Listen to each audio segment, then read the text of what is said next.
The presenter had 5 index cards in her hand. I watched her work through them one by one. The first 4 names got applause. The 5th card she turned over without reading it. Just flipped it to the back and moved on. That was my card. I had been nominated for the Emerging Leader Award. I had been told by the committee chair himself, 6 days before that night, that my name was on the list. He said it standing in the car park outside our building, and I remember thinking I should not let myself feel good about it yet. I felt good about it anyway. The auditorium was half full. I was in the 3rd row. When she flipped that card, I felt the people around me go still. Someone reached for my arm. I did not look at them.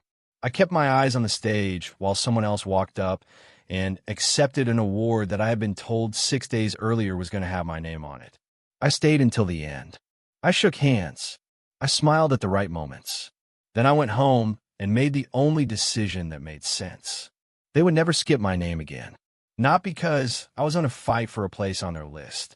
Because the following year, when they finally called it, I would not be in the room to hear it. Ready. Paste Act 1 when you are ready. I had been with the organization for 8 years. Not coasting, leading projects, mentoring the junior staff who came in green and left capable, putting in the kind of hours that do not show up on any formal record but that everyone around you quietly knows about. I had built things there, real things, the kind of work that does not announce itself, but that the organization would have felt the absence of if I had walked out the door.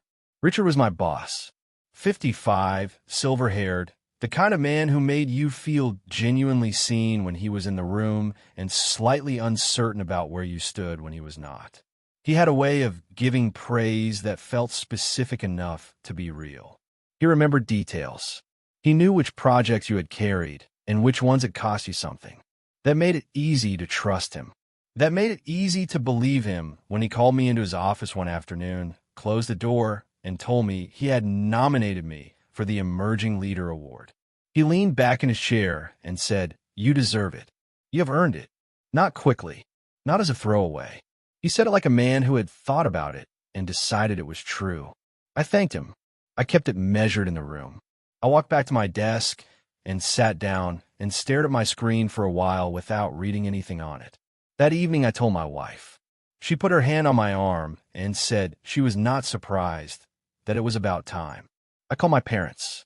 My mother immediately said they would come to the ceremony, and I had to tell her not to book anything yet, that nothing was confirmed, that I was just a nominee. She said she was coming anyway. I told her to wait, but I was already imagining it. My name read out in a room full of colleagues. The turn of heads. The applause before I even reached the front. The handshake. The moment of being publicly recognized by the organization I had given 8 years to. I had not understood how much I wanted that until I thought it was within reach. That one surprised me. I had always told myself I did not need external validation, that the work was enough. Sitting there that night, I was not so sure. The week before the ceremony, I stopped by Richard's office and asked if he had heard anything from the committee. He looked up from his desk and said the committee operated independently, that he could not guarantee outcomes, but that I was a strong candidate and he stood behind the nomination fully. I asked if he knew who else had been nominated. He said he did not have that information. His voice was easy and unhurried, the way it always was, and I walked out of his office feeling reassured. I did not ask the one question I should have asked. I did not ask him to confirm that my name had actually been submitted to the committee. I assumed that a man who had looked me in the eye and said, "You deserve it," had followed through on the thing he said he had done. I went home that weekend and told my mother she could book her train. The hotel ballroom was the kind of venue organizations rent when they want the night to feel significant. Round tables with white cloths, a raised stage at the front, a microphone that picked up every pause. We were seated near the front. My wife had bought a new dress for the occasion. My parents had driven 2 hours that afternoon, and my mother had dressed like it was a wedding. The awards moved through the early categories without much ceremony. Each one followed the same format. The presenter read all 5 nominees aloud, built a small pause, then announced the winner. It was predictable and a little slow, but I did not mind. I was waiting for one specific moment, and I knew it was coming. Then they introduced the emerging leader category. She read the first name. Applause. The second. The third. The fourth. Then she stopped. She looked down at her card, and something in her posture changed just slightly, the way a person looks when they're trying to decide what to do in the next 2 seconds. Then she looked back up and said, "And the winner is," and moved straight to the announcement. The fifth name was never read. My name was never read. The people at my table went still. My mother's hand found my arm. My wife kept her eyes on the stage. I did not move. I kept my face level and my hands flat on the table, and I watched someone else stand up and walk to the front of the room while the applause filled the space where my name should have been. Marie was 2 tables to my left. She was a colleague I had worked alongside for 4 years. 40 years old, sharp, the kind of person who tracked other people's recognition more carefully than their own work. We had never been close. There had always been something underneath the professional courtesy, a low-level competition she ran that I had mostly chosen not to participate in. When the presenter moved past the fifth name, Marie turned around in her chair and looked directly at me. She smiled, not with sympathy, not with confusion, with relief. The specific, quiet relief of someone who had been waiting to see how something turned out and had just gotten the answer they wanted. I looked at her for a moment and then looked back at the stage. After the ceremony, the room shifted into the usual post-event noise, drinks and handshakes, and small circles of conversation. Richard appeared at my side. He said there must have been a mistake. His voice had that same unhurried ease it always carried, and I found I could not match it. I asked if he had seen the nomination list before submitting it. He said he had not. I asked if he had received any confirmation that my name had been formally submitted to the committee.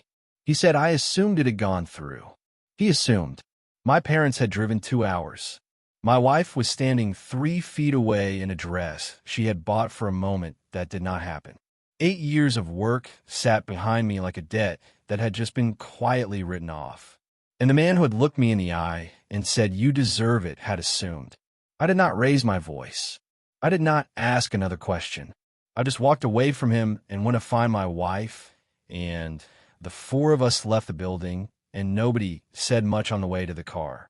A week after the ceremony, I went back to Richard's office and asked him to follow up with the committee. I needed to know whether the omission had been their error or his. He said he would look into it. I thanked him and went back to my desk and waited.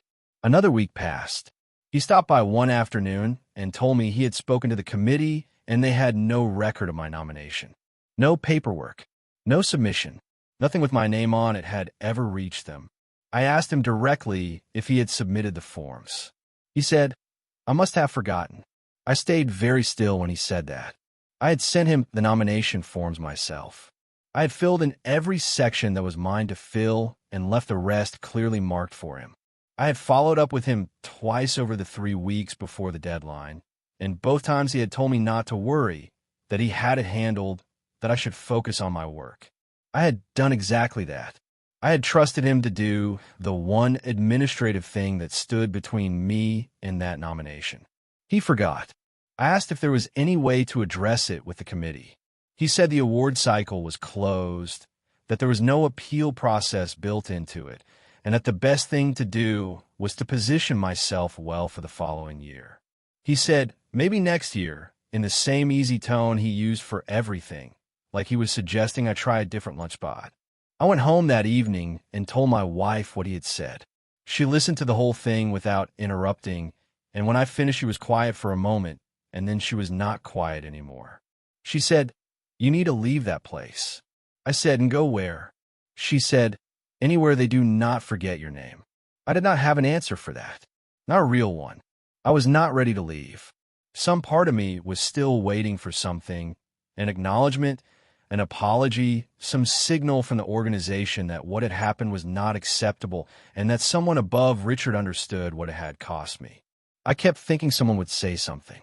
A word from HR, a note from the committee chair, anything that indicated the institution had noticed. Nothing came, not from Richard, who moved on from it with the ease of a man who had never fully understood what he had taken from me. Not from the committee, who had no reason to care about a nomination they had never received. Not from anyone in that building who had watched me sit in the third row while my name was quietly skipped over. I stayed. I went back to work. I kept my head down, and I delivered what I always delivered because that was what I knew how to do. But something had quietly reorganized itself inside me. I was not working for their recognition anymore. I was not working toward their list or their ceremony or their car that a presenter could flip over and move past without reading. I was working for something else now. I just had not figured out yet exactly what that was. I stopped doing the extra things. Not dramatically, not in a way anyone could point to and call unprofessional. I just stopped. No more staying late to cover gaps that were not my responsibility. No more volunteering for committees that needed a capable body and would not remember whose it was. No more taking on the work that floated around the department without an owner because I had always been the one willing to pick it up. I did my job. I did it well. I did exactly what my contract described and nothing beyond it. Richard noticed within 2 weeks. He stopped by my desk one morning and asked if everything was all right. I told him I was fine. He stood there for a moment like he was deciding whether to push further, and then he asked if I was still upset about the award situation. I looked at him and said, "There was no award situation. You forgot to nominate me." He said he had apologized for that. I said, "I know." He waited for something more. I went back to my screen. He left. I had already started making moves by then. Not out of anger, or not only out of anger. I had updated my resume the week after he told me he had forgotten the paperwork, and I had done it carefully, the way you do something when you want it to last. I reached out to contacts I had not spoken to in a while. I went to 2 industry networking events on weekday evenings and told no one at work that I was going. Marie saw me at the second one. She came over with a glass of wine and asked what I was doing there. I told her I was looking for a place that remembers names. She looked at me for a second and then walked away and did not bring it up again. 3 months after the ceremony, I found a position. Better title, meaningfully more money. A company that had no idea what the Emerging Leader Award was and no reason to care. I accepted the offer on a Thursday and handed my notice to Richard on the following Monday morning. He looked at the letter like he was reading it twice. Then he looked up and said he thought I was happy there. I said I was, until I understood what I was worth to you. He said it had been one mistake, that one oversight did not define 8 years. I said it wasn't a mistake. It was a reflection of how you see me, and now I see it too. He did not argue with that. He sat back and looked at the letter again, and I think somewhere in that silence he understood that there was nothing left to negotiate. I had not come in to discuss it. I had come in to end it. I walked back to my desk, and I thought about the 4 names that had been read out at that ceremony, and the 5th card that had been flipped over without a word, and I understood something clearly for the first time. It was never about an administrative error. Richard had never truly seen me as someone whose name belonged in that room. The forgotten paperwork was not a mistake that revealed a flaw in his process. It was an accurate expression of where I stood, and the organization had confirmed it by never once reaching out to acknowledge what had happened. They had shown me exactly what I was to them. Leaving was not a reaction. It was just me finally believing what they had already told me. The new job was in a different industry, different culture, different rhythm entirely. The first week felt like learning to walk on a surface that moved slightly differently under my feet. The work was familiar enough, but everything around it was new. New people, new politics, new unwritten rules that I had not yet learned to read. On my 4th day, my new boss called me into his office. His name was Patrick, early 50s, the kind of man who asked questions and then actually listened to the answers instead of waiting for his turn to speak. He asked me what I wanted to achieve in the role. It was a standard enough question, and I had prepared a standard enough answer about growth and contribution. But when I opened my mouth, what came out was, "I want to be remembered." He looked at me for a moment. Then he said, "That is not an achievement. That is a symptom of not being seen." I did not have a response to that. Not immediately. I sat with it for the rest of that day and most of the evening, and by the time I went to bed, I understood that he was right in a way that was not comfortable to sit with. I'd spent 8 years in that organization doing good work, real work, and a significant portion of my energy had been quietly directed at being noticed for it. Not rewarded necessarily, just seen, just acknowledged. And that need had been so constant and so normalized that I had stopped recognizing it as a need at all. It had just become part of how I worked. I decided to stop doing that. I threw myself into the new role without a safety net. There was a project on the table that the team had been circling for months, something that kept getting deferred because nobody was confident it was achievable on the timeline the client wanted. I put my hand up for it. I built a small team around it. I stopped checking whether anyone was watching and just focused on the problem in front of me every single day. We delivered it, on time, under budget, in a way that got talked about internally for weeks afterward. Patrick stopped by my desk one afternoon after the project closed and said I was different from the person who had interviewed. I asked him how. He said, "You're not waiting for permission anymore." I said, "No, I am not." And that was true in a way I had not fully recognized until he said it out loud. Something had shifted in how I worked and how I thought about work and what I was actually doing it for. I was not building toward a moment when someone in a room would read my name off a card. I was just building, and the building felt cleaner than anything I had done in the previous 8 years. A year into the new role, I got an email. It was from the organization I had left. My name had been submitted for the Emerging Leader Award. Formally this time. Confirmed. They had not forgotten. I read the email twice. Then I closed it and went back to what I was working on. I did not tell Patrick. I did not tell my wife that night. I just sat with it quietly and thought about the hotel ballroom and my mother's hand on my arm and the fifth card being flipped over without a word. They had finally remembered my name. The question was whether I still needed them to call it. The email sat in my inbox for a week. I opened it twice and closed it both times without responding. It was a standard ceremony invitation, courteous and impersonal, the kind of message that gets sent to a list without much thought about who is on it or what they might be carrying when they open it. The committee followed up. They asked if I would be attending the ceremony. I wrote back one word. No. They replied and asked if I wished to formally accept the nomination. I wrote back one word. No. They sent a third message asking if I would like to provide a statement to be read at the event in my absence. I wrote back one word. No. My wife saw the exchange on my laptop one evening and asked me what was going on. I told her the organization had nominated me for the Emerging Leader Award and I had declined to attend. She was quiet for a moment, and then she asked why I was not going. I said because they skipped my name, and now they want me to show up so they can feel better about it. I'm not interested in making them feel better. She asked about the recognition, about whether it still meant something to have my name called in that room after everything that had happened. I said, I already have recognition.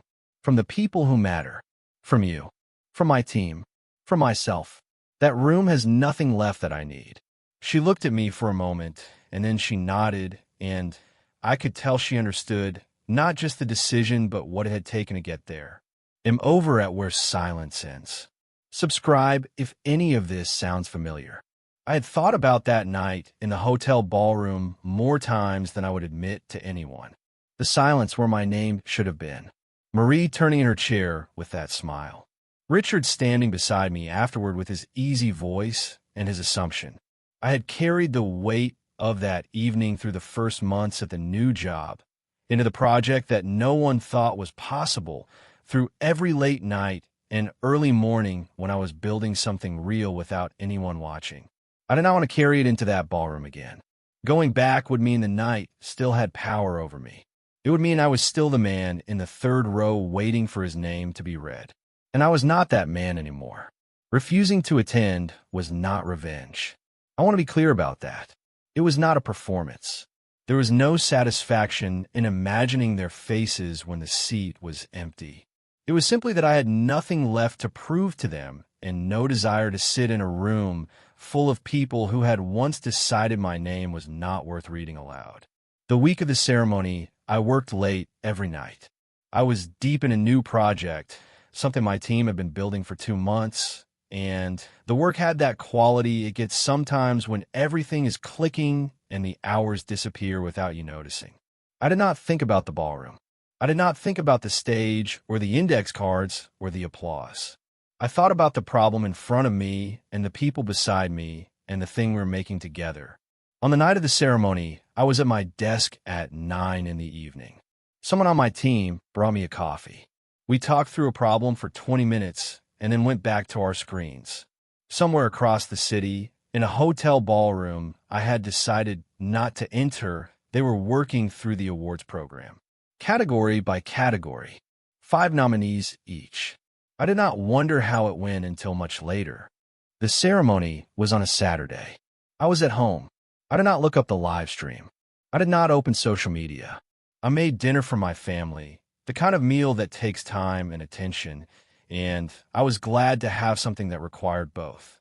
My kids were loud and funny and completely indifferent to anything happening in a hotel ballroom across the city. We ate together, and then I cleaned up, and then we watched something on television, and then I put them to bed. It was a good evening. Ordinary in the best way. Sunday morning, I picked up my phone, and there were 11 messages. Colleagues, old contacts, a few people I had not spoken to since leaving the organization. Some asked where I had been. Some said they had looked for me in the room. 2 of them said my name had been called. Over the next few hours, the full picture came together through various messages and a phone call from someone who had been at the event. The presenter had read through the nominees for the Emerging Leader Award. She had read all 5 names this time, mine included. She had read it clearly, without stumbling, without flipping the card. Then she had announced the winner. Then she had waited for me to come to the stage. I was not there. The audience had murmured. The presenter had looked out at the room and then looked back at her notes. After a moment, someone from the committee had accepted the plaque on my behalf, and the evening had moved on. The award that had skipped me the previous year had now been handed to an empty seat. Richard texted me that afternoon. He said I should have come, that it would have meant something to be there in person. I texted back and said he should have submitted my nomination the first time. He replied that that was a year ago. I said I remembered. He did not send anything after that. Patrick asked me about it on Monday morning.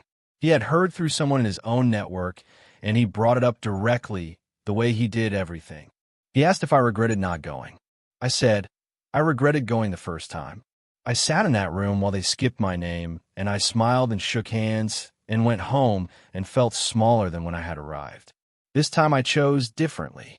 He nodded once, and that was the end of it.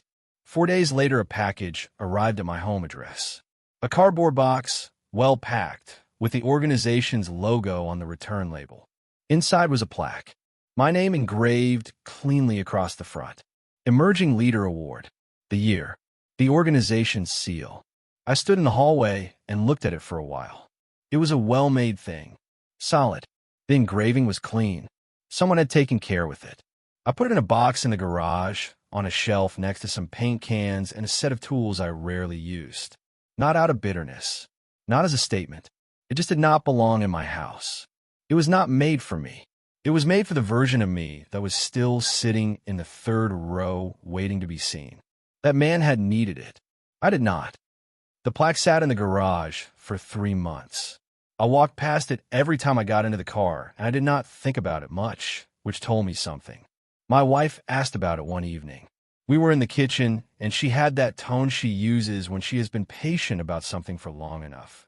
She asked what I was planning to do with it. I said nothing.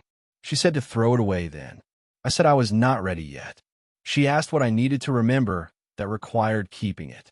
I said that waiting for someone to see you is a trap. The moment you start doing your best work for an audience that may not be watching, you have already lost something.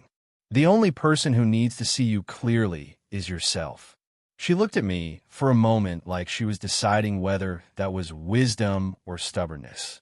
Probably both. I thought about Marie sometimes during those months. She had won the Emerging Leader Award the year my name was skipped. She had been promoted not long after, moved to a different department, climbed the ladder she had always been focused on. I heard through people we both knew that she was not particularly happy. I heard the promotion had not delivered what she had expected, and that the award had not fixed whatever had been driving her to track other people's recognition so carefully. It never does. Awards are not medicine. They're just applause, and applause stops. Richard left the organization about 6 months after I did. I found out through LinkedIn the way you find out about most things involving people you used to work with. A few weeks after his departure notice went public, he sent me a message. He said he had thought about what happened with the nomination many times. He said he was sorry, that he meant it this time in a way he was not sure he had meant it before. I read it twice. Then I closed the app and put my phone down and did not respond. Not out of anger. I want to be clear about that. The anger had been gone for a long time by then. It was something quieter than anger that made me leave the message unanswered. His apology had simply arrived too late to land anywhere. There was no wound left for it to address. I had stopped needing anything from Richard around the time I stopped needing the organization, and that had happened earlier than I had realized at the time. About 3 months after the plaque arrived, I told my wife I was ready to get rid of it. We were sitting in the kitchen again, same table, same evening light coming through the window. She asked if I was sure. I said I was sure that I did not need a piece of engraved metal to tell me what I was worth. She smiled at that. Not a big smile, just the quiet kind that means someone who knows you well has heard something true. That smile was worth more than anything that had ever been said at a ceremony. I put the plaque in the recycling bin the following morning and went to work. I threw the plaque away on a Tuesday morning. No ceremony, no moment of reflection standing over the bin. I just carried it out in one hand while I was taking out the recycling and set it down and walked back inside.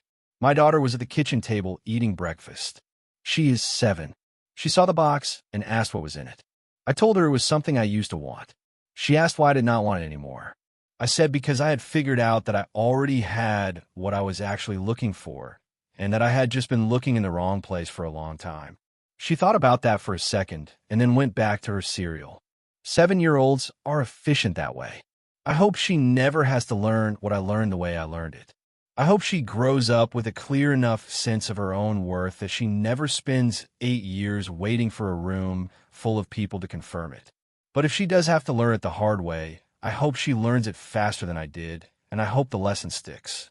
I still work for the same company I joined after I left. Patrick still does not run award ceremonies. He does not give out plaques or hold events in hotel ballrooms. What he gives is harder to put on a shelf.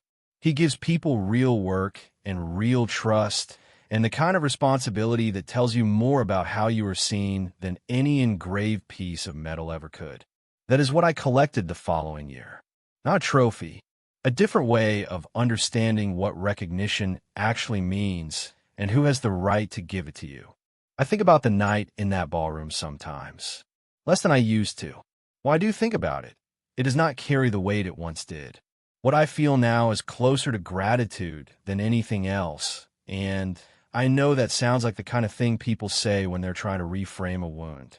But I mean it plainly. They skipped my name. That silence was the most honest thing that organization ever gave me.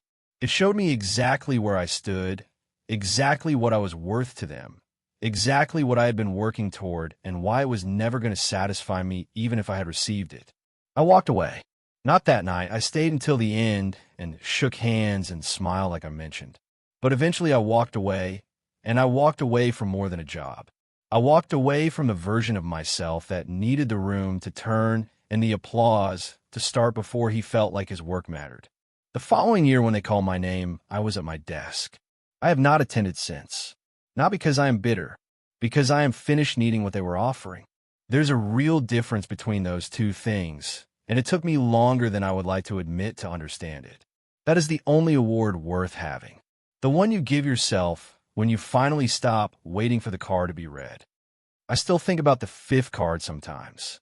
The one she flipped without reading. I used to wish someone had stopped her. Now I'm glad no one did. I'm over at where silence ends. Have you ever stayed somewhere too long, waiting to be seen by people who were never really looking?